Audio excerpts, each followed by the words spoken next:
Alhamdulillah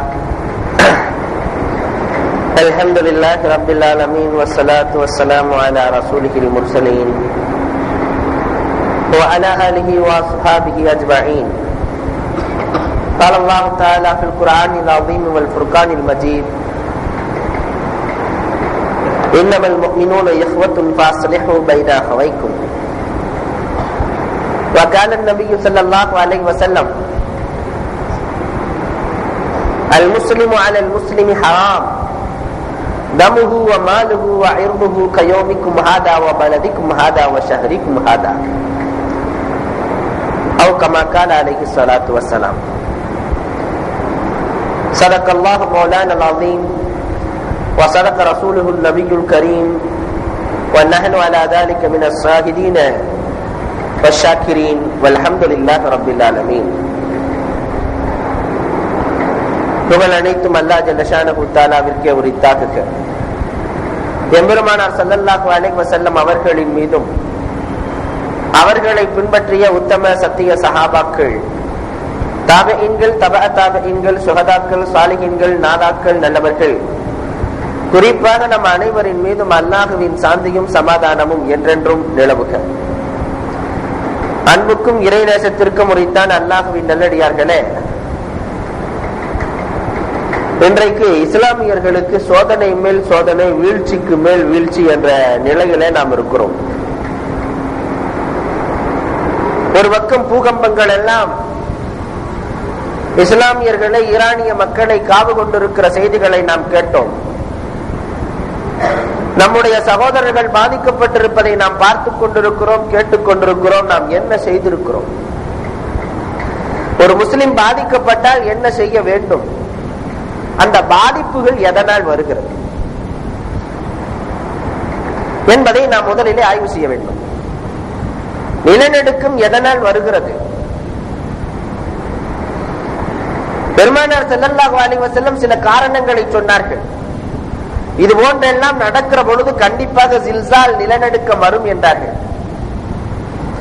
இதா ஃபஅலத் உம்மதி 15 ஹஸ்லத்தன் ஹல்ல பிஹல் பலா, என்னுடைய சமுதாயத்தில் ஒரு 15 விஷயங்கள் நடந்தால் கண்டிப்பாக சோதனை வரும் என்று பெருமானார் சொல்லிவிட்டு ஒவ்வொன்றாக அடுக்கி என்ன சோதனை வரும் என்று கடைசியில முடிக்கிறார்கள்.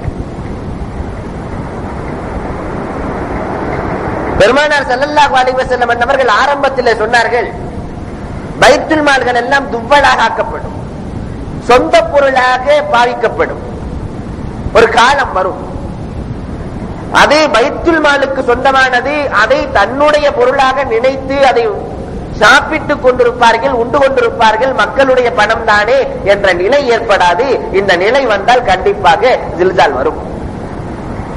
இன்றைக்கு அகிலத்தில் அது நடக்கிறதா இல்லையா? பரவலாக அரசாங்க சொத்துகள், பைத்துல் மால் என்றால் அரசாங்கத்திற்கு சேர வேண்டிய பொருள், அரசாங்க பொருளை அதிகாரிகள் தன்னுடைய சொந்த பொருளாக என்றைக்கு நினைக்கிறார்களோ அன்றைக்கு எல்லா பஞ்சபூதங்களும் தன்னுடைய ஆதிக்கத்தை காட்ட ஆரம்பித்து விடும் என்றார்கள் பெருமானார்.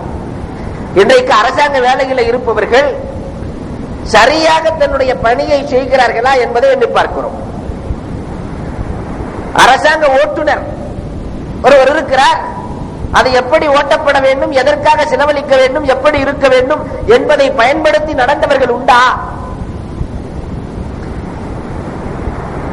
அதிகாரிகள் அதை பயன்படுத்தி இருக்கிறோமா? பைத்துல் மால்களை சொந்த பொருளாக நாம் நினைத்து வாழுகிறோம். ஜகாத் மகரமா, ஜகாத் எல்லாம் கடனாக ஆக்கப்படும்.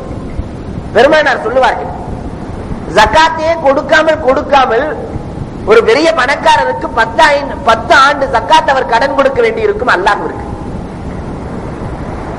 ஏழை எளியவர்களுக்கு கொடுக்க வேண்டிய வரியை கொடுக்காமல், பணத்தை கொடுப்பவன் அல்ல, அகிலத்தில் காசை கொடுப்பவன் அல்ல.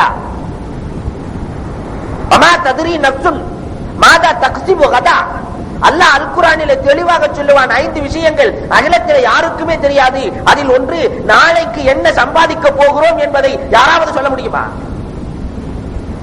நாளைக்கு என் பாக்கெட்டுக்கு எவ்வளவு வரப்போகுது யாராவது சொல்ல முடியுமா? எவ்வளவு செலவழிக்க போகிறோம் யாராவது சொல்ல முடியுமா?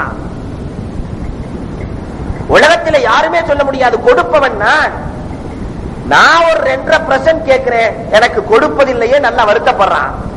கொடுக்காத காரணத்தினால் நீங்கள் சேர்த்து வைத்திருக்கிற தங்கம் வெள்ளி அனைத்தையும் உருக்கி உன்னுடைய காதிலே ஊட்டுவேனடா. அல்லாஹ் தெளிவா பேசுறான் குர்ஆனுக்குள்ள.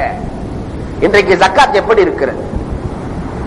ஜக்காத்து மகரமா, ஜக்காத்தை கொடுக்காம கடனா சேர்த்து வச்சிருப்பான், கபூர்ல போய் கணக்கு கொடுப்பதற்காக. பெருமானார் ஸல்லல்லாஹு அலைஹி வஸல்லம் சொல்லுகிறார்கள்,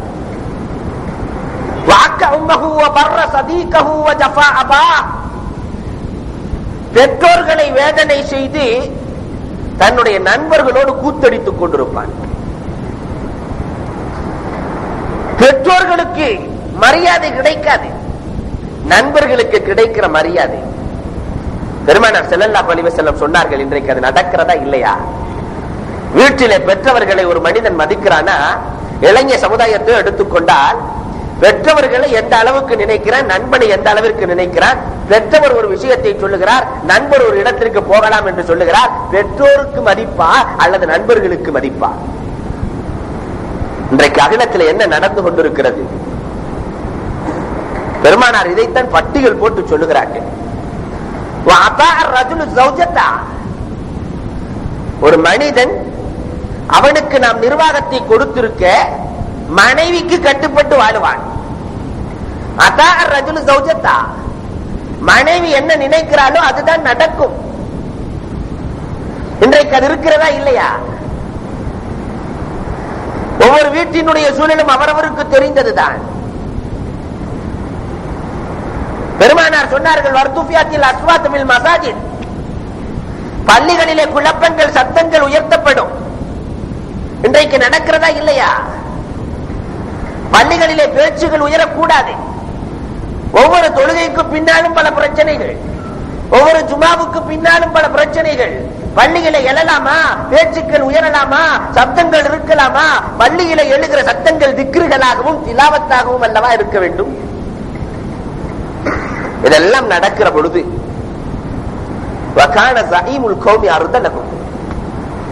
நாட்டின் தலைவன், ஒரு சமுதாயத்தின் தலைவன் ஆக மட்டமானவனாக இருப்பான்.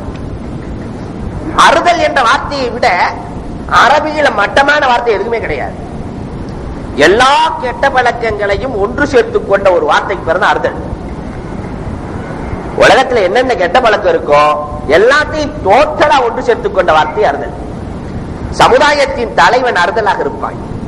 இன்றைக்கு சமுதாயத்தினுடைய தலைவனை தேர்வு செய்யறது அப்படிதான் தேர்வு செய்யறான். இவரை நம்ம தேர்ந்தெடுத்துட்டோம் சொன்னா யாரும் பிரச்சனைக்கு வரமாட்டாங்க. ஏன்னா ரவுடி. ஒரு நல்ல காரியத்திற்கு தலைவரை தேர்வு செய்கிற பொழுது ஆகமட்டமானவனை தேர்வு செய்யப்படும். காரணம், அவன் இருந்தா தான் மற்றவன் பயப்படுவான். நடக்கிறதா இல்லையா? பெருமானார் 1400 ஆண்டுகளுக்கு முன்னால் இருந்து கொண்டு கியாமத் நாள் வரை என்ன நடக்க போகிறது என்பதை கோடு போட்டு சொல்லிவிட்டு கடைசியிலே பெருமானார் ஸல்லல்லாஹு அலைஹி வஸல்லம் முடிக்கிறார்கள். என்ன முடிக்கிறார்கள் என்பதை ஆய்வு செய்யுங்கள்.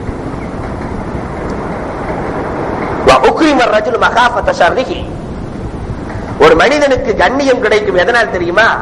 அவன் தீங்கு செய்து விடுவான் என்பதற்காக கண்ணியம் கொடுப்பான். சுருக்கமாக சொன்னால் ரவுடிகளுக்கு தான் கண்ணியம். காரணம், கண்ணியம் செய்யாட்டி பிரச்சனை. இன்றைக்கு அது நடக்கிறதா இல்லையா? நாடே ரவுடிகளின் கையில் அல்லவா இருக்கிறது. ஊரே ரவுடிகளின் கையில் அல்லவா இருக்கிறது. தக்வா உள்ளவருக்கு முத்தக்கிக்கு கண்ணியம் இருக்காது. அவர் பாவப்பாண்டு போயிருவான். ஆனால் யார் மட்டமாக இருக்கிறாரோ அவருக்கு மேடை போட்டு கண்ணியம் செலுத்தி அவரை உயர்வாக்கப்படும் காலம் ஒன்று வரும். அந்த காலம் வந்தால்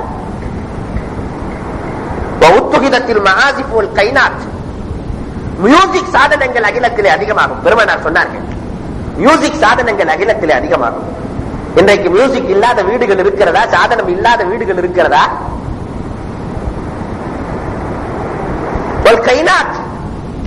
கவி படிக்கக்கூடிய பெண்கள் அதிகமாவார்கள். அதிகமா பாட்டு பாடக்கூடிய பெண்கள் அகிலத்திலே அதிகமாவார்கள். இப்படி ஒரு சூழ்நிலை வந்தால், இன்றைக்கு கவி படிக்கிறதுக்கு பெண்களே இல்லை உலகத்துல. எங்கு பார்த்தாலும் கவிகளாகவும் நாட்டியங்களாகவும் நடனங்களாகவும் நியூ இயர் என்ற பெயரிலே நாடகத்திலே நாட்டியம் ஆடிக்கொண்டிருக்கிறார் ஒருவர். இவர் 500 ரூபாய் கொடுத்தாருன்னா யாரு வேண்டாலும் போய் அவளை புடிச்சு ஆடிக்கலாம். இப்படி ஒரு அகிலத்திலே ஒரு இழிவான நிலை. பேப்பரிலே நீங்கள் எல்லாம் படித்திருக்கலாம். இந்த நிலை உருவானால்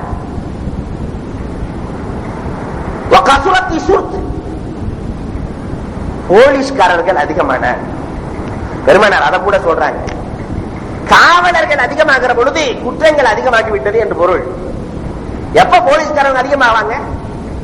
குற்றம் அதிகமாக அதிகமாக காவல்துறையினர் அதிகமாக சேர்க்கப்படுவார்கள்.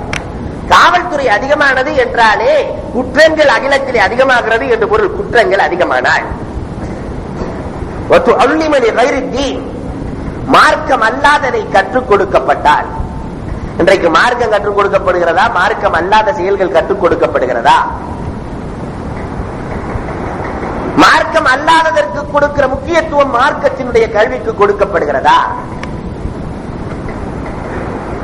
வத்துகிதத்தில் அமானத்து மகனமா, அமானித பொருட்கள் எல்லாம் சொந்த பொருட்களாக நினைக்கப்பட்டால், இன்னைக்கு யார்த்தையாவது அமானிதமா கொடுத்து வைக்க முடியுமா? நம்பி கொடுத்து வைக்க முடியுதா? என்ன நிலைமை ஆகிறது? கொடுத்து வச்சதுக்கு பின்னால் இவர் கடன்காரரை போன்று அலையக்கூடிய சூழ்நிலை அல்லவா இருக்கிறது. எத்தனை சபைகள் மூடப்பட்டிருக்கிறது, தலைமகள் சபா என்ன ஆனது, அதை போன்று என்னென்ன நிகழ்வுகள் எல்லாம் நடந்து கொண்டிருக்கிறது. நம்பிக்கையோடு கொடுத்து வைக்கப்பட்டால் சொல்லுகிற பொழுதே சொல்லுவான், 10 ஆண்டுகளிலே நீங்கள் பெரும் பணக்காரராகலாம், உங்களுடைய பணத்தை எங்களிடத்திலே முதலீடு செய்யுங்கள். எல்லாம் கடைசியில முதலீடு செஞ்சுட்டு 3 வருஷத்துல முக்காட்ட போட்டுறானே, எல்லாம் இழுத்துட்டு போயிடுறான். அமானிதங்கள் எல்லாம் சொந்த பொருட்களாக ஆக்கப்படுகிற காலம் வந்துவிட்டார்.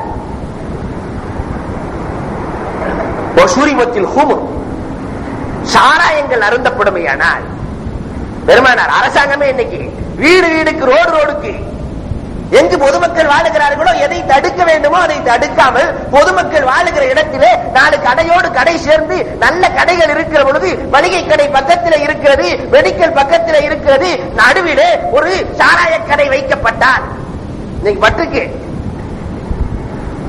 வாங்க வர்றவன் எவன் தைரியமா வருவான்? வரக்கூடியவர்களுக்கும் பழக்குகிற சூழல் அல்லவா ஏற்படுத்துகிறது. இது மருந்து வாங்கிட்டு தம்பி இதையும் சேர்த்து வாங்கிட்டு போ, மளிகை கடை வாங்கிட்டு தம்பி இதையும் சேர்த்து வாங்கிட்டு போ. பொதுவாக கடை வைக்கிறவர்கள் பார்த்து வைப்பார்கள். எதை பார்த்து வைப்பார்கள்?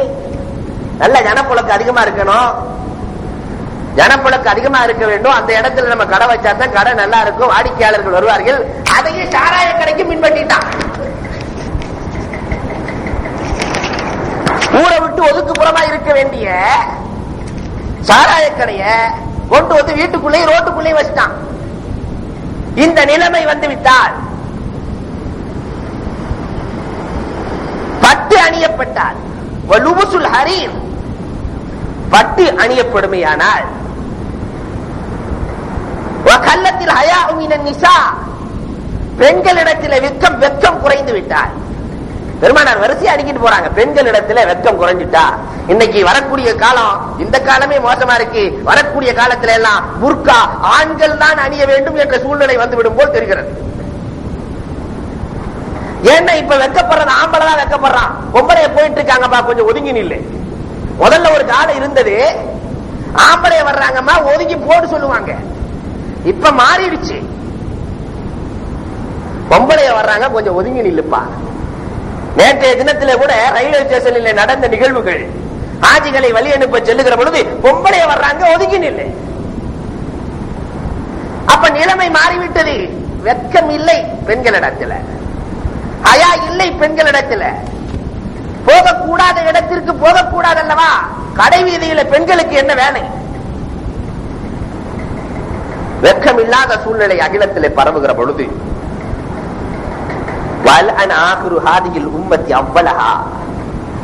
சமுதாயத்திலே கடைக்கோடியாக இருக்கக்கூடியவர்கள் முந்தியவர்களை திட்டுவார்கள்.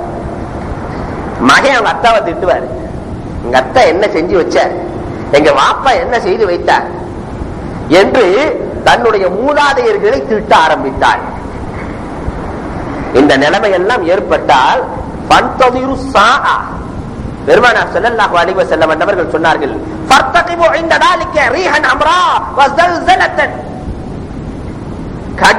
பஞ்சம் ஏற்படும் என்று சொல்லிவிட்டு பெருமானார் சொன்னார்கள், நிலநடுக்கமும் ஏற்படும். ஆங்காங்கே நிலநடுக்கங்கள் ஏற்படும். அதற்கு காரணம் இந்த தன்மைகள் தான் என்று பெருமானார் ஸல்லல்லாஹு அலைஹி வஸல்லம் கோடு போட்டு காட்டுகிறார்கள். ஈரானிலே நடந்த நிகழ்வுகள் இங்கு நடக்க கூடாது என்பதில்லை. காரணம் எல்லாம் இங்கே நடந்துட்டு இருக்கு. அதனால் நம்ம உஷாராக வேண்டுமா இல்லையா? இந்த தன்மைகள் இருந்து நீங்க வேண்டுமா இல்லையா? இதிலிருந்து நீங்குவதற்கு என்ன வழி? இதிலிருந்து நீங்குவதற்கு என்ன வழி? பெருமானார் ஸல்லல்லாஹு அலைஹி வஸல்லம் சொன்னார்கள், சகோதரத்துவத்தை ஏற்படுத்திக் கொள்ளுங்கள், தீமைகளை கண்டியுங்கள். ரெண்டே வழிய பெருமானார் ஸல்லல்லாஹு அலைஹி வஸல்லம். சகோதரத்துவம் என்பது எப்படி ஏற்படுத்தப்பட வேண்டும்? தீமைகளை கண்டிக்கிற சகோதரத்துவமாக இருக்க வேண்டும். அது நடந்துன்னு சொன்னா கண்டிப்பாக எந்த விதமான இயற்கை ஆபத்துகளும் வராது, உறுதியாக சொல்லலாம். காரணம் குர்ஆனும் ஹதீஸும் சொல்லித் தருகிற வரலாறுகள் இவை. இன்னைக்கு ஈரானியர்களுக்கு வந்திருக்கிறது, நாம் என்ன செய்யணும்? அது ஒரு பாடம் அல்லவா? அவர்களுக்கு உதவுவதோடு மட்டுமல்லாமல் நாம் நமக்குள்ள என்ன செய்து கொள்ள வேண்டும்? சகோதரத்துவத்தை ஏற்படுத்திக் கொள்ள வேண்டும்.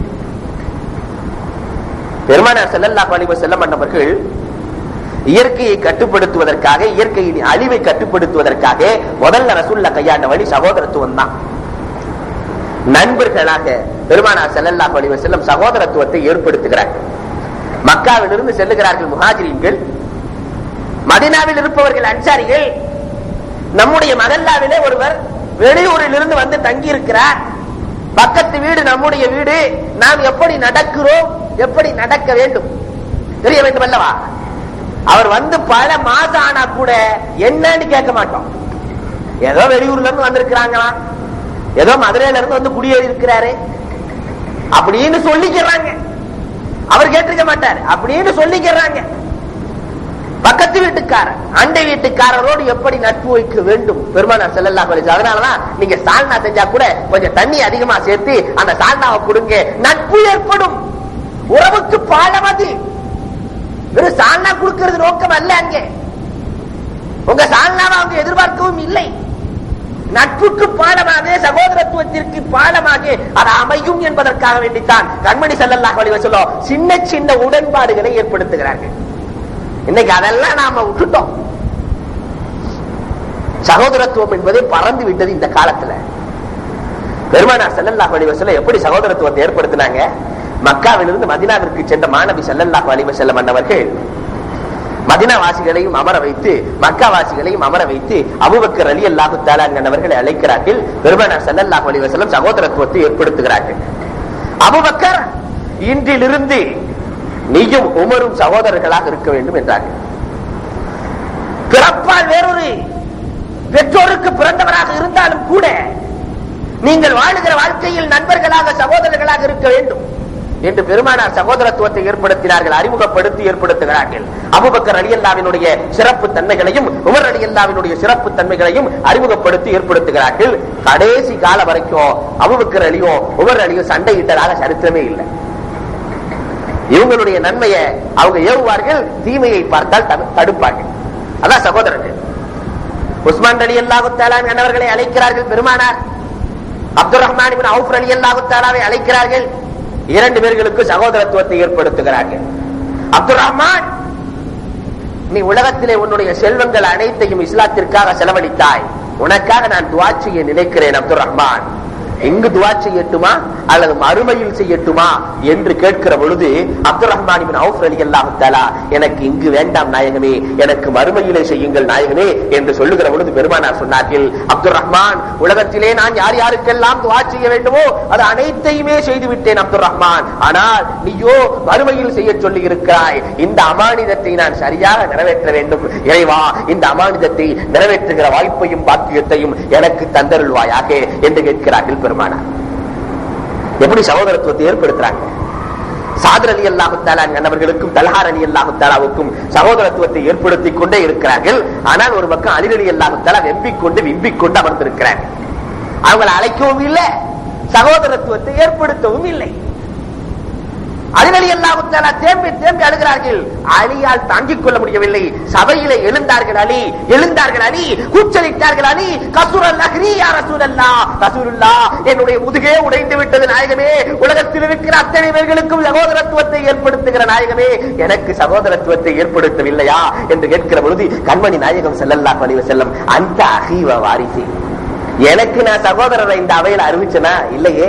எனக்கு சகோதரர் ஒருவர் இருக்கிறார் என்றால் அந்த அஹீ, நீதான் என்னுடைய சகோதரர், வாரிசி, நீதான் என்னுடைய வாரிசு.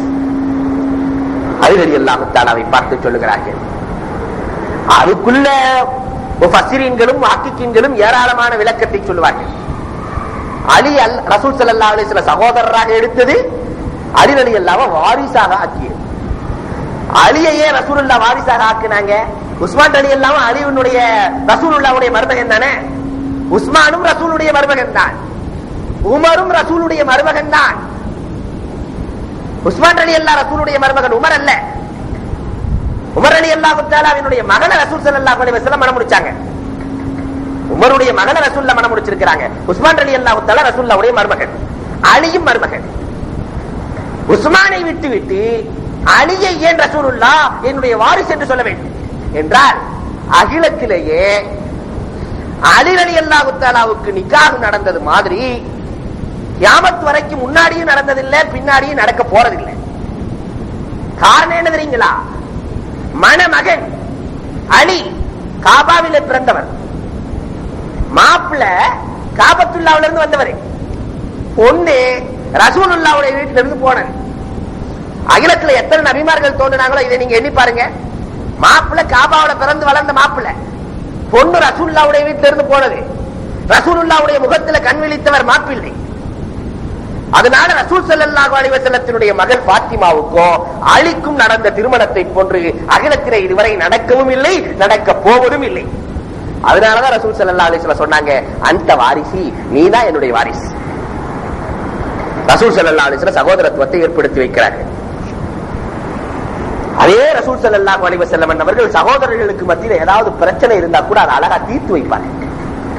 இன்னைக்கு சகோதரர்களுக்கு மத்தியில பிரச்சனை இருந்துச்சுன்னு சொன்னா, ரெண்டு பக்கெட்டு மூட்டி விடுற ஆள் இருக்கு, வேகத்தை ஏற்றி விடுகிற ஆள் இருக்கிறது. அண்ணனும் தம்பிக்கு சின்ன பிரச்சனை தான் இருக்கும், அதை பார்த்தா பெரிய பிரச்சனையாக ஆக்கி பூகம்பமாக்கி ஒரு வீட்டையே இரண்டாக பிரிக்கிற சூழ்நிலை நடக்கிறதா இல்லையா? ஒரு நண்பரும் ஒரு சின்ன பிரச்சனை தான் இருக்கும், அதை பெருசாக்கி விட்டு போயிருவான் மூணாவது நாள் வந்து. ஆனா ரசூல் ஸல்லல்லாஹு அலைஹி வஸல்லம் பிரச்சனைகளை எப்படி சால்வ் செய்கிறார்கள்? அல்லாஹ் ஒரு ஆயத்தை இறக்கிறான், அலிஃப் லாம் மீம் குலிபத்திர் ரூம் ஃபீ அத்னல் அர்த். அல்லாஹ் சொல்லுவான், ரோம் நாட்டுக்காரர்களை வெற்றி கொள்ளப்படுவார்கள். ரோம் நாடு, ரோமின் வீரர்கள், அவர்களை மிஞ்சிய வீரர்கள் இல்லை என்று போற்றப்பட்ட காலம் ரசூலின் காலம். ரோமர்களை வெற்றி கொள்வதற்கு அகிலத்திலே யாருக்கும் தகுதி இல்லை என்று சொல்லப்பட்ட காலம். இந்த நேரத்தில் அல்லாஹ் வகை இறக்கிறான் ரசூலுக்கு, நாயகமே அப்படிலாம் நீங்க நினைச்சிடாதீங்க, ரோமர்களும் வெற்றி கொள்ளப்படுவார்கள், ரோமிகள் வெற்றி கொள்ளப்படுவார்கள், சில ஆண்டுகளில் வெற்றி கொள்ளப்படுவார்கள். இந்த ஆயத் இறங்கின உடனே கயவன் உபய் இப்னு கலப் அபூபக்கர் ரலியல்லாஹு அன்ஹு வர்றான். வந்து சொன்னா 3 வருஷம் பந்தயம் கட்டிக்கலாம். அப்ப பந்தயம் 2 பக்கெட்டும் ஜாயிஸ், 2 பக்கெட் பந்தயம் கட்டுறது ஜாயிஸ். இப்ப 2 பக்கெட் பந்தயம் கட்டுறது ஜாயிஸ் இல்ல, பின்னால் தடுக்கப்பட்டு விட்டது. ஒரு பக்க பந்தயமாக இருக்கலாம், 2 பக்கெட் பந்தயம் இருக்கக்கூடாது. அபூபக்கர் ரலியல்லாஹு அன்ஹு இடத்திலே வந்து சொன்னான், 10 ஒட்டகம் பந்தயம் வச்சுக்கலாம். 3 வருடத்திலே 3 ஆண்டுகளிலே ரோமிகளை யாருமே வெற்றி கொள்ள முடியாது, பந்தயம் வச்சுக்கலாம். அபூபக்கர் ரலியல்லாஹு தஆலா சொல்றாங்க, கண்டிப்பாக வெற்றி கொள்ளப்படுவார்கள், குர்ஆன் சொல்லிருச்சு. 10 ஒட்டக பந்தயம், 2 பேர் பந்தயம் கட்டி முடிச்சிட்டு ரசூலுல்லாஹ்ட்ட வர்றாங்க.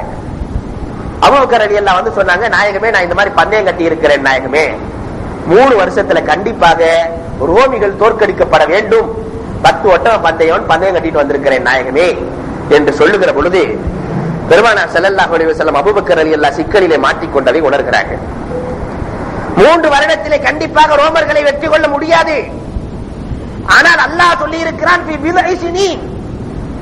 என்ற வார்த்தைக்கு அபூபக்கரே 3 லிருந்து 9 வருஷம் அர்த்தம். 3 to 9 வார்த்தைக்கு தான் பிர்ருங்கிறத அரபியில பயன்படுத்துவாங்க.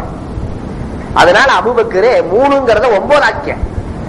3 ஆண்டு என்பதை 9 ஆண்டு ஆக்கிக்கொள். ஆனால் இன்னொரு நிபந்தனையை போட்டுக்கொள். ஏற்கனவே பந்தயம் கட்டிட்டு வந்ததுனால 10 ஒட்டகைங்கிறத 100 ஆக்கிக்க. வருடத்தை நீ அதிகப்படுத்துகிற காரணத்தினால் எண்ணிக்கையையும் நீ அதிகப்படுத்திக்கொள். அபூபக்கர் அவருடைய சிக்கலை நீக்கி விடுறாங்க ரசூலுல்லாஹ். என்றைக்குமே சித்திக் அல்லவா அபூபக்கர், உண்மையைத்தான் உரைக்க வேண்டும் அபூபக்கர். அபூபக்கர் சொன்ன சொற்களில் என்றைக்கும் போய் கலந்துவிடக் கூடாது என்பதில் அபூபக்கர் இருந்த ஆர்வத்தை விட அண்ணனுக்கு அதிகம் ஆர்வம் இருந்தது. சித்திக் என்ற பேருக்கு நீங்கள் சொந்தக்காரராகிவிட்டீர்கள், உங்களிடத்தில் பொய் வந்துவிடக் கூடாது. அகிலத்துக்கு வழிகாட்டி அல்லவா.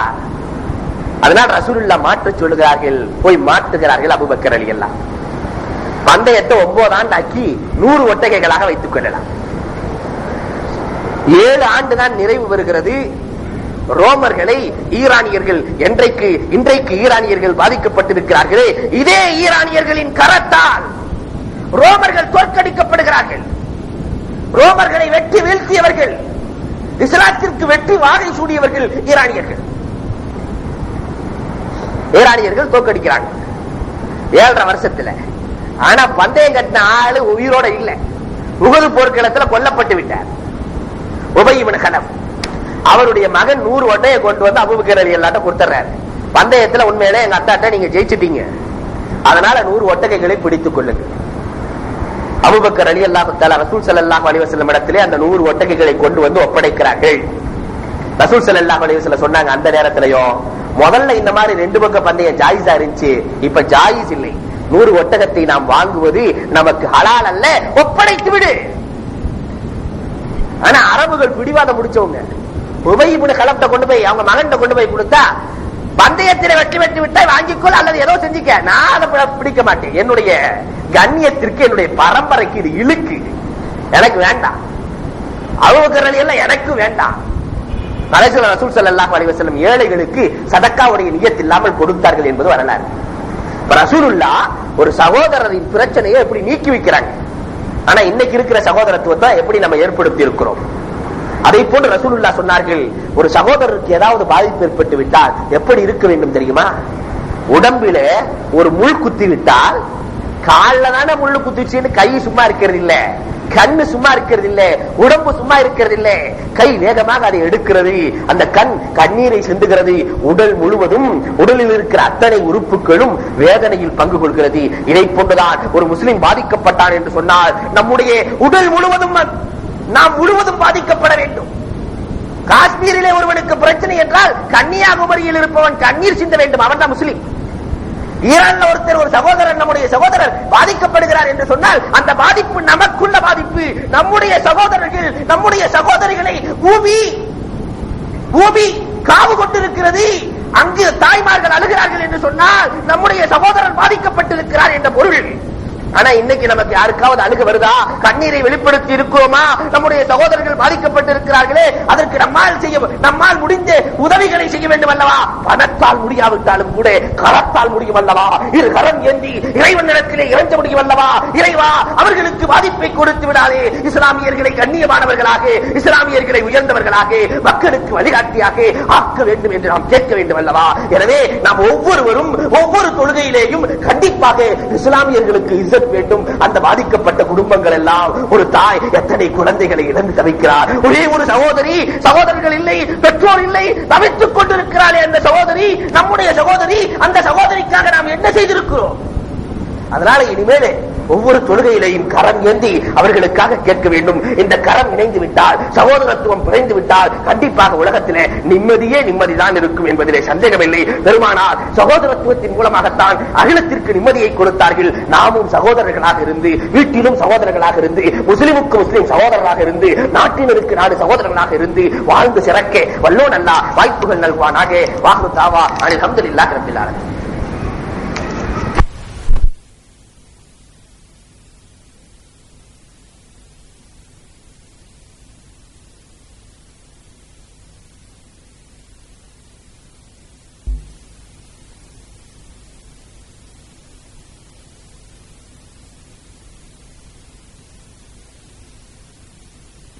الحمد لله رب العالمين والصلاة والسلام على رسوله المرسلين وعلى آله وصحابه أجمعين. قال الله تعالى في القرآن العظيم والفرقان المجيد: واتقوا الله الذي تساءلون به والأرحام إن الله كان عليكم رقيبا. وقال النبي صلى الله عليه وسلم: لا يدخل الجنة قاطع رحم، أو كما قال عليه الصلاة والسلام. صدق الله مولانا العظيم وصدق رسوله النبي الكريم ونحن على ذلك من الشاهدين والشاكرين والحمد لله رب العالمين. புகழ் அனைத்தும் அல்லாஹ் ஜல்ல ஷானஹு தஆலாவிற்கே உரித்தாகுக. எம்பெருமானா ஸல்லல்லாஹு அலைஹி வஸல்லம் அவர்களின் மீதும் அவர்களை பின்பற்றிய உத்தம சத்திய சஹாபாக்கள், தாபிஈன்கள், தபா தாபிஈன்கள், சுஹதாக்கள், சாலிஹீன்கள், நாதாக்கள், நல்லவர்கள், குறிப்பாக நம் அனைவரின் மீதும் அல்லாஹுவின் சாந்தியும் சமாதானமும் என்றென்றும் நிலவுக. அன்புக்கும் இறைநேசத்திற்கும் உரித்தான் அல்லாஹுவின் நல்லடியார்களே, இன்றைக்கு சமூகத்திலே பரவி வரக்கூடிய வியாதிகளில் ஒன்று மதியாமை. யாரும் யாரையும் மதிக்காத ஒரு சூழல் இன்றைக்கு அதிகமாக நிலவி வருகிறது. மாணவர்கள் ஆசிரியர்களை மதிப்பதில்லை, குழந்தைகள் பெற்றோர்களை மதிப்பதில்லை, மனைவி கணவனை மதிப்பதில்லை, சிறியவர்கள் பெரியவர்களை மதிப்பதில்லை என்று ஒரு நீண்ட பட்டியல் போடலாம். இந்த மதியாமை நீங்க வேண்டுமானால் அதற்கு மார்க்கம் என்ன சொல்லுகிறது என்பதை பற்றி நாம் பார்க்கிறோம். இன்றைக்கு சமூகத்திலே ஒரு ஆசான் ஆசிரியரிடத்திலே பாடத்தை படிக்கிறார் என்றால், அது சிறிய வகுப்பாக இருக்கட்டும், கல்லூரியாக இருக்கட்டும், அந்த ஆசிரியருக்கு இந்த மாணவன் கொடுக்கிற முக்கியத்துவம் என்ன என்பதை எண்ணி பார்க்கணும். ஒரு மாணவர் எப்பொழுது தேர்ச்சி பெற்றவராக ஆக முடியும்? இமாம் ஹஸ்ஸாலி ரஹ்மத்துல்லாஹி அலைஹி அவர்கள் யஹ்யாவிலே 5 வாசகங்களின் மூலமாக அழகாக வடிப்பார்கள். ஒருவர் படிக்கிற கல்வி பயனுள்ளதாக மாற வேண்டுமானால், கல்வி படிக்கிற காலத்திலே ரதாயிலுல் அஹ்லாக், கெட்ட எண்ணங்களை களைந்து விட்டுத்தான் ஆசிரியருக்கு முன்னால் அமர வேண்டும். அவருடைய உள்ளத்தில் இருக்கிற கெட்ட எண்ணங்களை எல்லாம் கலட்டி விட்டு ஆசிரியருக்கு முன்னால் அமர வேண்டும். ஆனால் இன்றைய சூழல் எப்படி இருக்கிறது? ஆசிரியருக்கு முன்னால் அமருகிற பொழுதுதான் எல்லா கெட்ட எண்ணங்களையும் உள்ளே சேர்த்து அமருகிறான். அவர் திருக்குறள் நடத்தினால் அவருக்கு ஒரு குறள் இவன் எழுதுகிறான். வாத்தியார் பேர் ஐயாசாமி, அகர முதல எழுத்தெல்லாம் என்று அவர் பாடத்தை துவங்குகிற பொழுதே இவன் துவங்கி விடுகிறான், அகர முதல எழுத்தெல்லாம் ஐயாசாமி தலையெழுத்து என்று. ஆசானுக்கு கொடுக்கிற மரியாதை இது. ஓதாமல் ஒரு நாளும் இருக்க வேண்டாம் என்றால் இவன் ஊதாமல் ஒரு நாளும் இருக்க வேண்டாம் என்று புதுக்குறள் அடிக்கிறான். ஒவ்வொன்றுக்கும் ஒரு ஆசானுக்கு ஒரு புனை பெயரை ஏற்றுகிறான். ஒரு காலம் இருந்தது ஆசிரியருக்கு மரியாதை கொடுத்த காலம். ஆசிரியர் அவர்கள் வருகிறார்கள் என்று சொன்ன காலம் எல்லாம் இன்றைக்கு காலியாகி ஆட்டுக்கும் மாட்டுக்கும் கொடுக்கிற மரியாதை தான் கொடுக்கப்படுகிறது. மேக்ஸ் வருகிறது, சயின்ஸ் வருகிறது, பிசிக்ஸ் வருகிறது, கெமிஸ்ட்ரி வருகிறது என்றுதான் ஆசானை சொல்லுகிறானே தவிர ஒரு கண்ணியத்தோடு கூடிய பார்வை ஆசிரியரினுடைய பக்கம் விழுவதில்லை. அதனால் ஒழுக்கத்தோடு கூடிய கல்வி இவனுக்கு கிடைப்பதில்லை. ஆசிரியரின் மீது மரியாதை கூட கூட அல்லாஹ் ஜல்ல ஷானஹு தஆலா இவனுடைய உள்ளத்திலே வஹ்பியத்தான தன்னுடைய புறத்திலிருந்து கல்வியை போடுவதாக அல் குர்ஆனும் ஹதீஸும் சொல்லிக் கொடுக்கும். ஆனால் இன்றைக்கு அந்த நிலை கொஞ்சம் கொஞ்சமாக குறைந்து வருவதை பார்க்கிறோம். ரதாயில்கள், கெட்ட நண்பர்களின் சகவாசம் பள்ளி அறைக்குள் புகுகிற பொழுது ஏராளமான கெடுதிகளை உள்ளே வைத்துக் கொள்கிறார். இந்த நிலையை நம்முடைய மாணாக்களிடத்திலிருந்து மாற்ற வேண்டும். இரண்டாவதாக இமாம் ஹஸ்ஸாலி ரஹ்மத்துல்லாஹி அலைஹி அவர்கள் எழுதுவார்கள், கல்வி படிக்கிற காலத்தில் அந்த மாணவன் தற்குள் இஸ்திஆலி உலக மோகத்தை விட வேண்டும் என்று எழுதுவார்கள். கல்வி கிடைக்க வேண்டுமானால் கல்வியின் சிந்தனை இருக்க வேண்டும் எனவே உலகளாவிய சிந்தனைகள், உலகத்தின் சிந்தனைகள் இருக்கக்கூடாது. அது வேண்டும், இது வேண்டும், அங்கே சுற்ற வேண்டும், இங்கே சுற்ற வேண்டும் என்ற எண்ணங்கள் எல்லாம் களையப்பட வேண்டும். இன்றைக்கு பள்ளி அறைக்குள்ளே செல்லுகிற பொழுதே ஏதோ கசாப் கடைக்கு செல்லுகிற ஆடுகளை போன்றல்லவா மாணவர்கள் செல்லுகிறார்கள். எப்பொழுது வெளியே வரலாம் என்ற எண்ணம். ஆனால் நாயகம், நாயகத்தோழர்கள், சஹாபாக்கள், தாபிஈன்கள் இவர்களுடைய வரலாறுகளை பார்த்தால் படிக்க வேண்டும், ஆசிரியருக்கு முன்னால் மண்டியிட்டு அமர வேண்டும், பாடத்தை கேட்க வேண்டும் என்ற மரியாதை கலந்த அந்த பாடத்தின் மீது இஷ்க் இருந்தது, ஆசையும் மோகமும் இருந்தது. அதனால் அவர்கள் இன்றைக்கும் போற்றப்படுகிறார்கள். ஆனால் இன்றைக்கு அந்த நிலை மாறிக்கொண்டே வருகிறது. உலக மோகங்கள், வெளியே சுற்ற வேண்டும், கடைகளுக்கு சுற்ற வேண்டும் என்ற எண்ணங்கள் தான் இன்றைக்கு மாணவர்களுக்கு மத்தியிலே அதிகரித்திருக்கிறது. இதை பெற்றவர்கள் கண்காணிப்பாக இருந்து கவனித்து நம்முடைய குழந்தைகளுக்கு இந்த ஒழுக்கத்தை ஊட்ட வேண்டும். இமாம் கஸ்ஸாலி மூன்றாவதாக வடிக்கிற பொழுது சொல்லுவார்கள், அந்த குழந்தைகளுக்கு ஆரம்பத்திலிருந்து பெருமையை உருவாக்க கூடாது. அல்லாஹ் யதகப்பர், பெருமை அடிக்க கூடாது. தன் கிளாஸிலே முதல் மதிப்பெண் எடுத்தால் கூட அடுத்த மாணவர்களை, தாழ்வாக இருக்கிற மாணவர்களை பார்த்து நாம் தான் உயர்ந்திருக்கிறோம் என்ற மமதையும் பெருமையும் ஒருவருடைய கல்வியை அழித்துவிடும் என்பார்கள் இமாம் கஸ்ஸாலி ரஹ்மத்துல்லாஹி அலைஹி அவர்கள். ஒருவருக்கு கல்வி கூட கூட கீழே உள்ளவர்களை பார்த்து மரியாதை பிறக்க வேண்டும் என்று சொல்லுகிறார்கள். வலா தலஹ் மன் நஷா பில் இல்மி தூன கைத் லவ் லம் யகுன் லம் யகுன் ஃபீ இல்மிக்கல் ஃபக்ர். கட்டிடத்தினுடைய மேல் பகுதி கீழ்ப்பகுதியை பார்த்து சொன்னதாம், நான் எவ்வளவு உயர்வாக இருக்கிறேன், எவ்வளவு உயரத்தில் இருக்கிறேன், எனக்கு இருக்கிற மரியாதை உனக்கு இருக்கிறதா? கீழே ஆடுகளும் மாடுகளும் நாய்களும் வந்து சிறுநீர் கழிக்கிறதே, உனக்கு என்ன மரியாதை இருக்கிறது என்று மேல் பகுதி பார்த்து சொன்ன பொழுது கீழ்ப்பகுதி சொன்னதாம், நான் இல்லை என்றால் நீ இல்லை, நான் இல்லை என்றால் நீ இல்லை, நான் லேசாக ஆட்டம் காட்டினால் நீ விழுந்து விடுவாய். இதை போன்றுதான் கீழே உள்ள மாணவர்களை பார்த்து மேலே உள்ள மாணவர்கள் பெருமை கொள்ளக்கூடாது என்று இமாம் கஸ்ஸாலி ரஹ்மத்துல்லாஹி அலைஹி அவர்கள் வடிக்கிறார்கள். நான்காவதாக சொல்லுகிற பொழுது இமாம் கஸ்ஸாலி ரஹ்மத்துல்லாஹி அலைஹி அவர்கள் அழகாக பேசுவார்கள். ஒரு மாணவனிடத்திலே கல்வி வகையில செல்லுகிற பொழுது மாசுகள் இருக்கக்கூடாது, பாவமான காரியங்களை அவன் செய்யக்கூடாது. அப்பொழுது நான் கல்வியை எல்லாம் வழங்குவான். கஸ்ஸாலி சொல்லுகிறார்கள், இன்றைக்கு காலத்தின் வேகம் எப்படி என்றால், பாய் ஃப்ரெண்ட்ஸுக்கு கண்டிப்பாக கேர்ள் ஃப்ரெண்ட்ஸ் வேண்டும் என்ற நிலை, கேர்ள்களுக்கு பாய் ஃப்ரெண்ட்ஸ் வேண்டும் என்ற நிலை. கல்லூரிக்கு செல்லுகிறான் என்று சொன்னாலே தனியாக செல்ல இவனுக்கு விருப்பம் இல்லை. ஒரு வாகனம் தேவைப்படுகிறது, பின்னால் அமருவதற்காக வேண்டி தேவைப்படுகிறது. ஒரு காலம் இருந்தது 10 ஆண்டுகளுக்கு முன்னால், கல்வி பயிலுகிற மாணவர்களுக்கு பின்னால் அமரக்கூடாது என்பதற்காக அந்த ஹேண்ட்பாரை கலட்டி விட்டு வெறும் சைக்கிளை கொடுத்து அனுப்பிய காலம் ஒன்று இருந்தது, தன்னுடைய குழந்தைகளை காக்க வேண்டும் என்பதற்காக வேண்டிய. ஆனால் இன்றைக்கு அப்படி அல்ல. இன்றைக்கு அவன் கேட்பதெல்லாம் கொடுக்கப்படுகிறது, குழந்தை கேட்பதையெல்லாம் கொடுத்து கடைசியிலே இவனுடைய நிலை மாறி பாவமான காரியத்திலே பபுத்திசாம் அழகாக சொல்லுவார்கள். முதலிலே ஒரு புன்னகை, அதற்கு பிறகு சிரிப்பு, அதற்கு பிறகு பேச்சு, அடிக்கடி சந்திப்பு பாவத்திலே கொண்டு போய் முடிந்து விடுகிறது இவனுடைய வாழ்க்கை. இது வேண்டாம், இது கல்விக்கு தடையாக இருக்கும் என்றார்கள் இமாம் கஸ்ஸாலி ரஹ்மத்துல்லாஹி அலைஹி அவர்கள். நகரங்களிலே இந்த நாகரீக கலாச்சாரம் அதிகரித்துக் கொண்டே வருகிறது, இதிலிருந்து நாம் நீங்க வாழ வேண்டும். ஐந்தாவதாக ஆசிரியருக்கான தனிப்பெரும் மரியாதை வேண்டும்.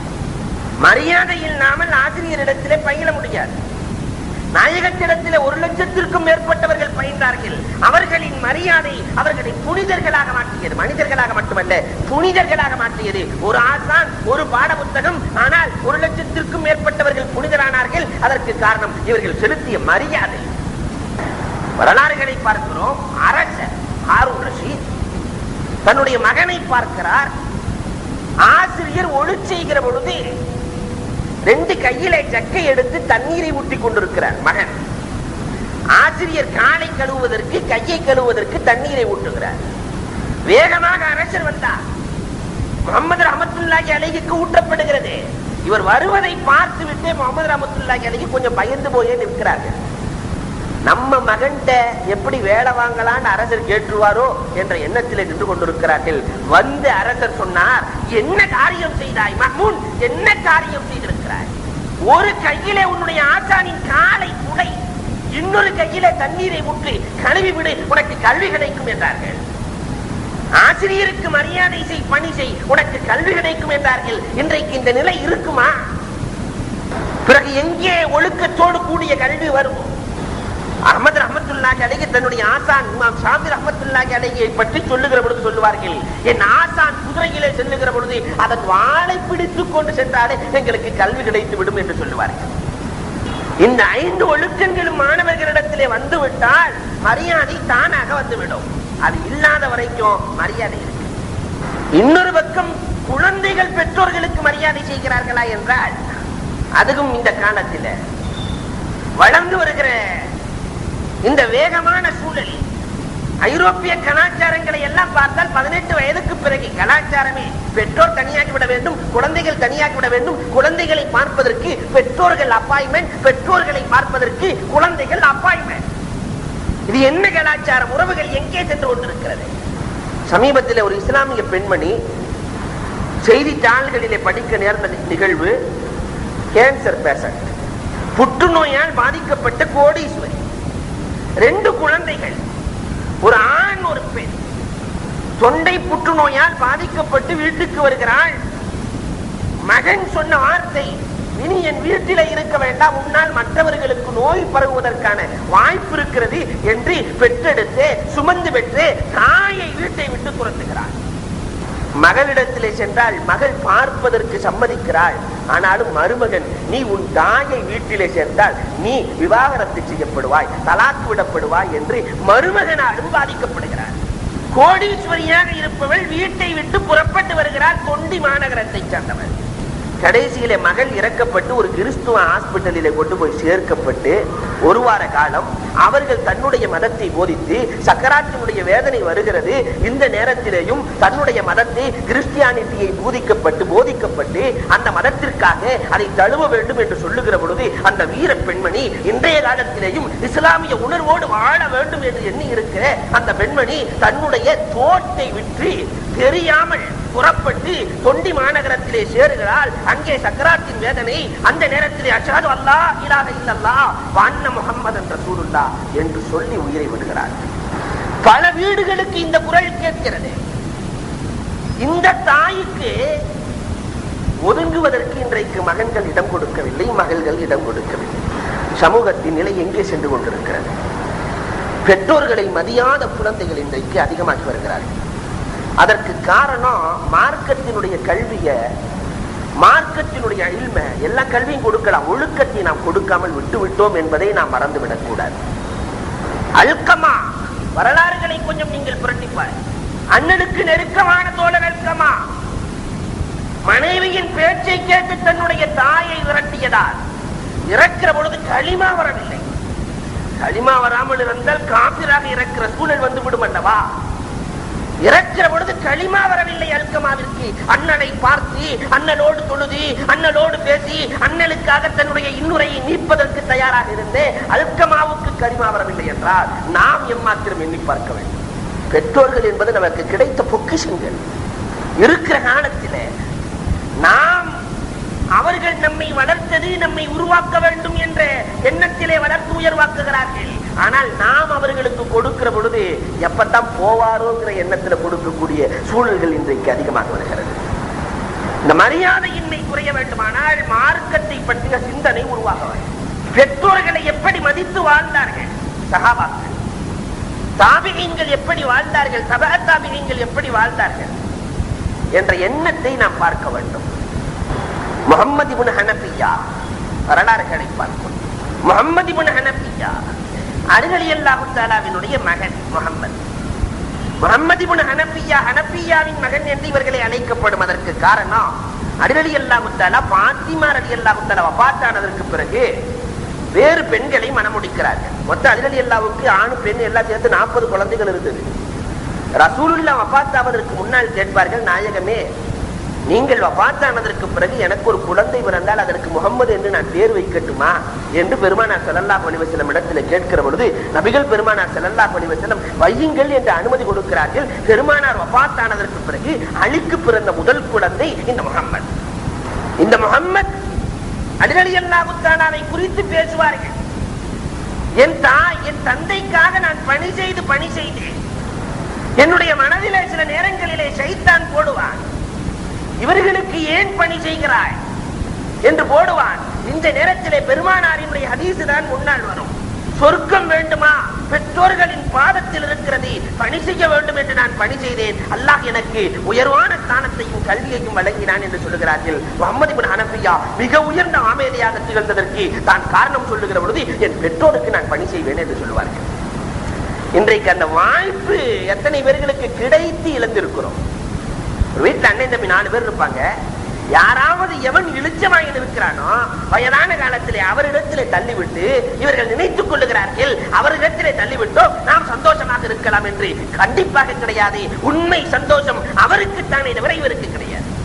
இன்றைய காலத்தின் சூழல் எப்படி நடந்து கொண்டிருக்கிறது என்பதை ஒருவர் அழகாக வடிக்கிறார். ஜலாலுத்தீன் ரூமி ரஹ்மத்துல்லாஹி அலைஹி அவர்கள்.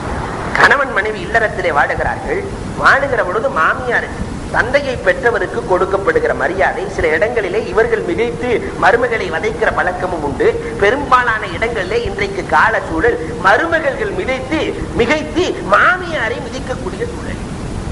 இந்த கணவன் மனைவி உடன் கணவனுடைய பெற்றோர் தாய் இருக்கிறார், தந்தை இல்லை. இவன் சம்பாதித்த பணத்திலே ஒரு 5 பவுன் நகையை கொண்டு வந்து தாய்க்கு வாங்கி போட்டான். இதை பார்த்து விட்டு மருமகள் விடுவாளா?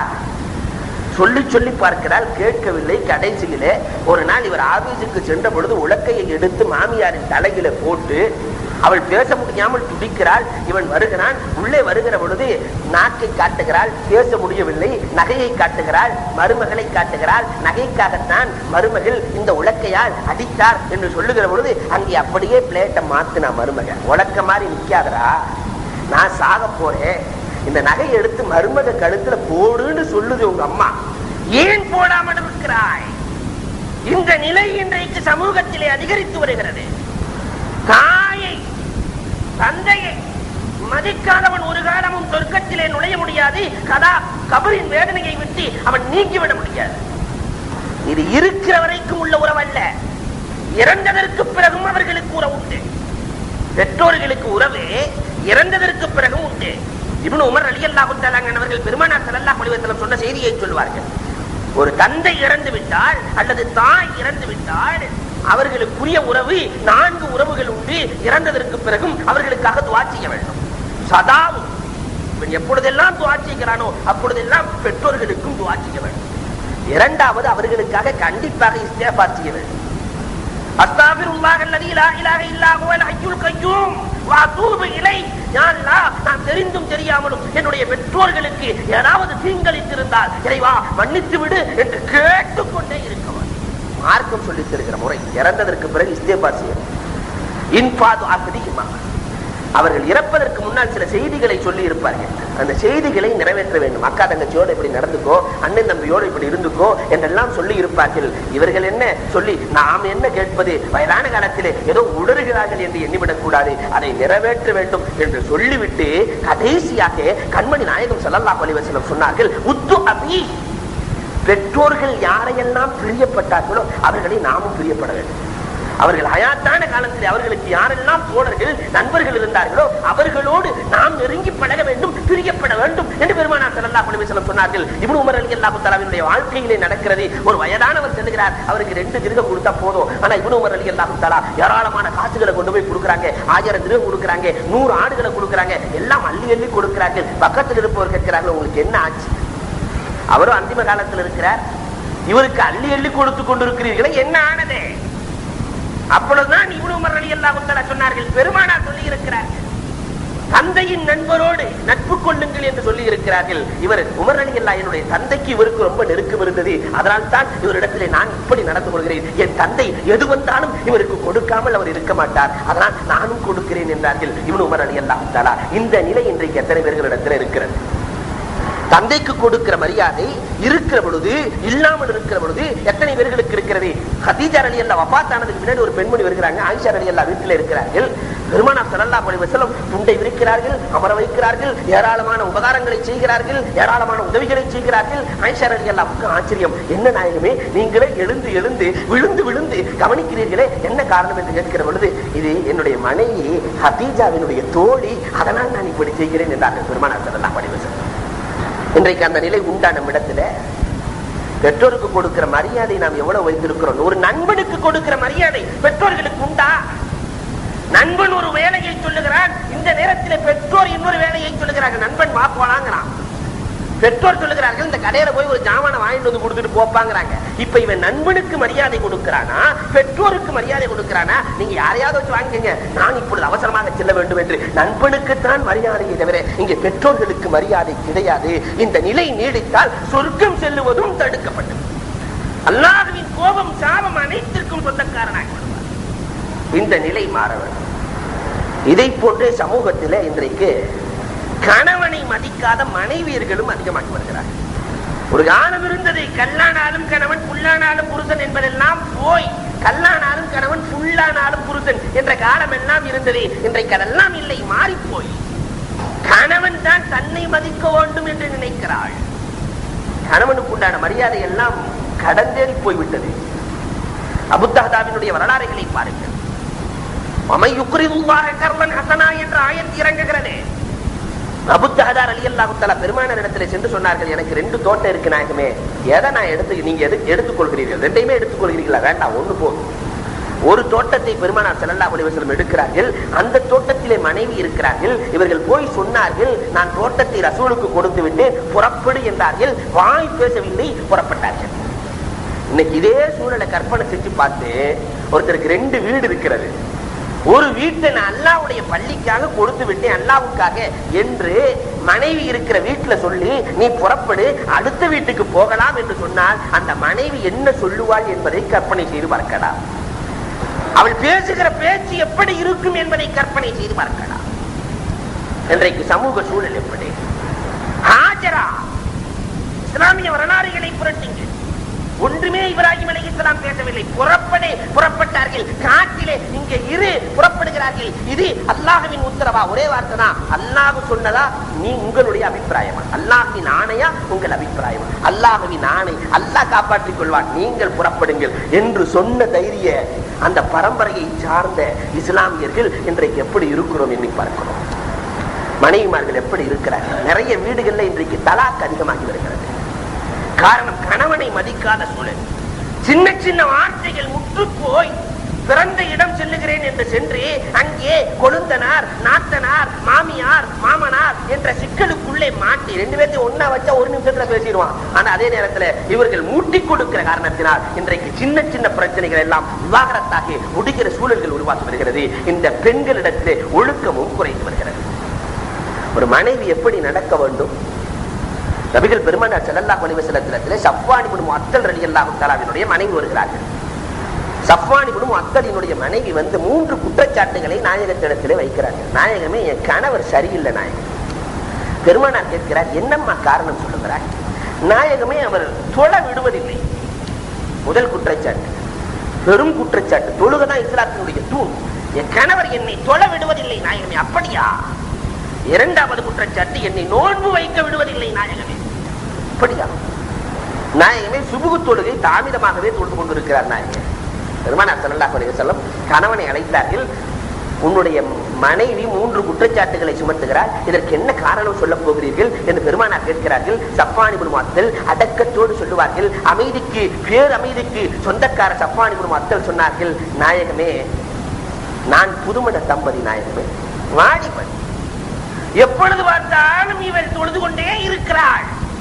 இரவு நேரத்திலே நான் தோட்டத்துக்கு சென்று விடுவேன், பகலில் தான் தங்கி இருப்பேன். தங்கி இருக்கிற காலத்திலேயும் எப்பொழுது பார்த்தாலும் நான் தொழுகிறேன் என்றால் என்ன நியாயம் நாயகமே? கணவனுடைய அனுமதி இல்லாமல் இவர் எப்படி தொழுகிறார் நாயகமே? பெருமானார் இடத்துல இவர் மீண்டும் அடக்கி பிடிக்கிறார். நாயகமே, நோன்பு வச்சுக்கிட்டே இருக்கிறார். எனக்கு கிடைக்கிற நேரமே பகல் தான். அவளோடு சேருவதும் கூட பகலில் தான் சேர முடியும் நாயகமே. இவள் நபிலான நோன்புகளை எப்பொழுது பார்த்தாலும் வைத்துக் கொண்டே இருக்கிறார். நான் என்ன செய்வது நாயகமே?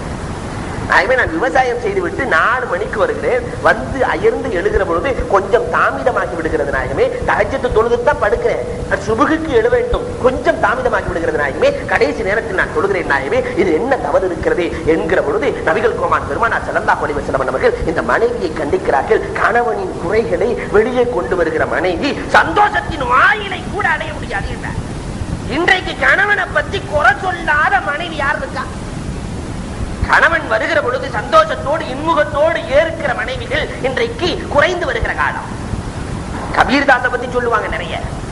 எப்படி வாழ்ந்தார்கள் வாழ்க்கை என்று சொல்லுவார்கள். மாற்று மதத்தை சார்ந்தவராக இருந்தாலும் கூட அவர்களுடைய வாழ்க்கையை சொல்லுகிற பொழுது அவ்வளவு கணவன் மனைவியும் சந்தோஷமாக இருந்தார்கள். விருந்தாளி வருகிற பொழுது பகல் நேரத்தில், பட்ட பகலிலே மதிய நேரத்தில் விளக்கேற்றி கொண்டு வா என்று வருகிற பொழுது ஒண்ணுமே பேசல. விளக்கேற்றி கொண்டு வந்தா நம்ம கொண்டு வந்து கொடுக்குது. நம்மளா என்ன சொல்லுவோம்? அப்படி சொன்ன உனக்கு என்ன அறிவா இல்லை என்றெல்லாம் கேட்டு விடுவோம். ஒன்றும் பேசவில்லை. ஜீனியை போட்டு சாய் கொண்டு வா என்கிற பொழுது உப்பை போட்டு கொண்டு வந்த அந்த அம்மா கொடுத்தது பேசாம குடிச்சிட்டாரு. இவர் ஒன்றும் பேசவில்லை. வந்தவர் பார்க்கிறார், ஒருவருக்கொருவர் விட்டுக் கொடுத்து, உள்ளுக்குள்ளே பிரச்சனைகள் இருக்கலாம், வெளியே விட்டுக் கொடுத்து சண்டைகள் இல்லாமல் வாழ்கிறார்கள். இந்த வாழ்க்கை இருந்தால் போதும் என்று எழுதி வைத்தான். ஆனால் நபிகள் கோமான் பெருமானார் ஸல்லல்லாஹு அலைஹி வஸல்லம் அப்படி சொல்லவில்லை. கணவனுக்கு கண்டிப்பாக கட்டுப்பட்டே நடக்க வேண்டும் என்று சொல்லுகிறார்கள் நபிகள் பெருமானார் ஸல்லல்லாஹு அலைஹி வஸல்லம். இல்லை என்றால் அவள் சொர்க்கத்திலே நுழைய முடியாது. இன்றைக்கு ஒருவன் பத்திரிகையிலே அழகாக எழுதியிருந்தான், வீட்டில காப்பி குடிப்பதற்காக கொடுக்கப்படுகிறது, மனைவி கொடுக்கிறாள், இவன் காப்பியை கொடுக்கிறான். குடிக்கிற பொழுது செல்லமாக இவன் வளர்த்துக் கொண்டிருக்கிற நாய் பக்கத்தில் இருக்கிறது. அதற்கு கொஞ்சம் கொடுக்கிற பொழுது மனைவி உள்ளிருந்து கத்துகிறாள், நேற்றைய பாலில் போட்ட காப்பி நாய்க்கு ஆகாது. நேற்றைய பாலில் போட்ட காப்பி நாய்க்கு ஆகாது என்றால் நாயை விட தரம் குறைவாக கணவனை நினைத்து போட்டு கொடுத்திருக்கிறார். இன்றைக்கு வீடுகள் தோறும் இந்த பிரச்சனை நடக்கிறது. எதை எடுத்தாலும் தான் தான் தீர்மானிக்க வேண்டும். ஆனால் மார்க்கம் சொல்லுகிறது முடிவெடுக்கிற உரிமை ஆண்களுக்கு தான் சொந்தம் என்று. ஆனால் இன்றைக்கு அதையெல்லாம் ஆண்கள் விட்டுக் கொடுத்து விட்டு முடிவெடுக்கிற உரிமை, துணி எடுப்பதிலிருந்து அத்தனை காரியங்களிலேயும் முடிவெடுக்கிற உரிமையை இன்றைக்கு அவர்களே எடுக்கிற சூழலுக்கு கொண்டு வந்து நிறுத்திவிட்டோம். அதனால் இன்றைக்கு மரியாதை பெண்களிடத்திலேயும் கணவன் விஷயமாக குறைந்து வருவதை பார்க்கிறோம். நபிகள் பெருமானார் ஸல்லல்லாஹு அலைஹி வஸல்லமுடைய காலத்திலே பெருமானார் ஸல்லல்லாஹு அலைஹி வஸல்லம் சில தவறுகள் வீட்டிலே நடக்கிற பொழுது கண்டித்து திருத்துவார்கள். இந்த தவறுகள் இருக்கக்கூடாது. கீபத் பேசுகிற பொழுது கண்டிப்பார்கள். பெருமானார் ஸல்லல்லாஹு அலைஹி வஸல்லம், ஏன் கீபத்தை பேசுகிறாய்? இதை கடலிலே கலந்தால் கடல் நாட்டம் அடித்து விடும். இன்றைக்கு இருக்கிற கணவன்மார்கள் கீபத் பேசுகிற பொழுது இவனு சேர்ந்து பேசுறான், கீபத்தை பேசுகிறான். பெருமானார் சொன்னார்கள், கணவன் மனைவிக்கு கட்டுப்பட்டு நடக்கிற காலம் வந்தால் கியாமத்தை எதிர்பார்த்துக் கொள்ளுங்கள் என்றார்கள். இன்னைக்கு எல்லாமே அதே நிலைதான். ஒருத்தன் ஓடி போய் குழியில விழுந்து கூட இப்படியே நின்றானா, கையை தூக்கிட்டே நிக்கிறான். தூக்கி விடுகிற பொழுது கையை பிடித்து தூக்குகிற பொழுது இடுப்பை பிடித்து தூக்குங்கள் என்றானா. ஏனடா என்று கேட்கிற பொழுது என்னுடைய மனைவி சட்டி வாங்கிட்டு வர சொன்னா அதற்கு அளவு இப்படி கொடுத்திருக்கிறா, அளவு மாறிட்டா நான் வாங்க வேண்டிய சூழல் வந்துவிடும், அதனால் தான் கையை நான் மாறாமல் வைத்திருக்கிறேன். கீழே விழுந்தாலும் மனைவியின் பேச்சுக்கு மாறு செய்யக்கூடாது என்று நினைக்கிற ஒரு நிலை வந்துவிட்டால் கியாமத் வந்துவிடும். இன்றைக்கு சமூகத்தில் என்ன நிலை நடந்து கொண்டிருக்கிறது என்பதை எண்ணி பார்க்கிறோம். இதை போன்று சிறியவர்கள் பெரியவர்களுக்கு மரியாதை செலுத்துவதில்லை. இன்னமா துருசப்பூன பில் லுஅஃபாயிக்கும், உங்களுக்கு ரிஸ்கே லுஅஃபாக்கள், வயதான அந்த முதியவர்களின் மூலமாகத்தான் ரிஸ்க்குகள் இருக்கிறது. அவர்கள் துவா கேட்டால், நாடி நரைத்தவர்கள் துவா கேட்டால் உடனே அங்கீகரிக்கப்படும். அவர்களுக்கு இவன் வச்சிருக்கிற பேர் என்னன்னாக்கா கெலடு, பெருசு. அந்த பெருசு வருது, இந்த கெலடு வருது. அல்லாஹ்வோடு நெருக்கமானவர்களுக்கு இவன் வைத்திருக்கிற பெயர் இது. இந்த நிலைகள் மாற வேண்டும். மார்க்கம் சொன்ன முறைப்படி நடந்தால், அனைவருக்கும் மரியாதை கொடுத்து வாழ்ந்தால் இல்லறம் நல்லறமாக ஆகும், சமூகத்திலே அமைதி கிடைக்கும் என்பதில் சந்தேகமில்லை. வல்லோன் அல்லாஹ் அத்தகைய வாய்ப்பை நம் அனைவருக்கும் வழங்குவானாக. வாகுர் தாவா அனில் அல்ஹம்துலில்லாஹி ரப்பில் ஆலமீன்.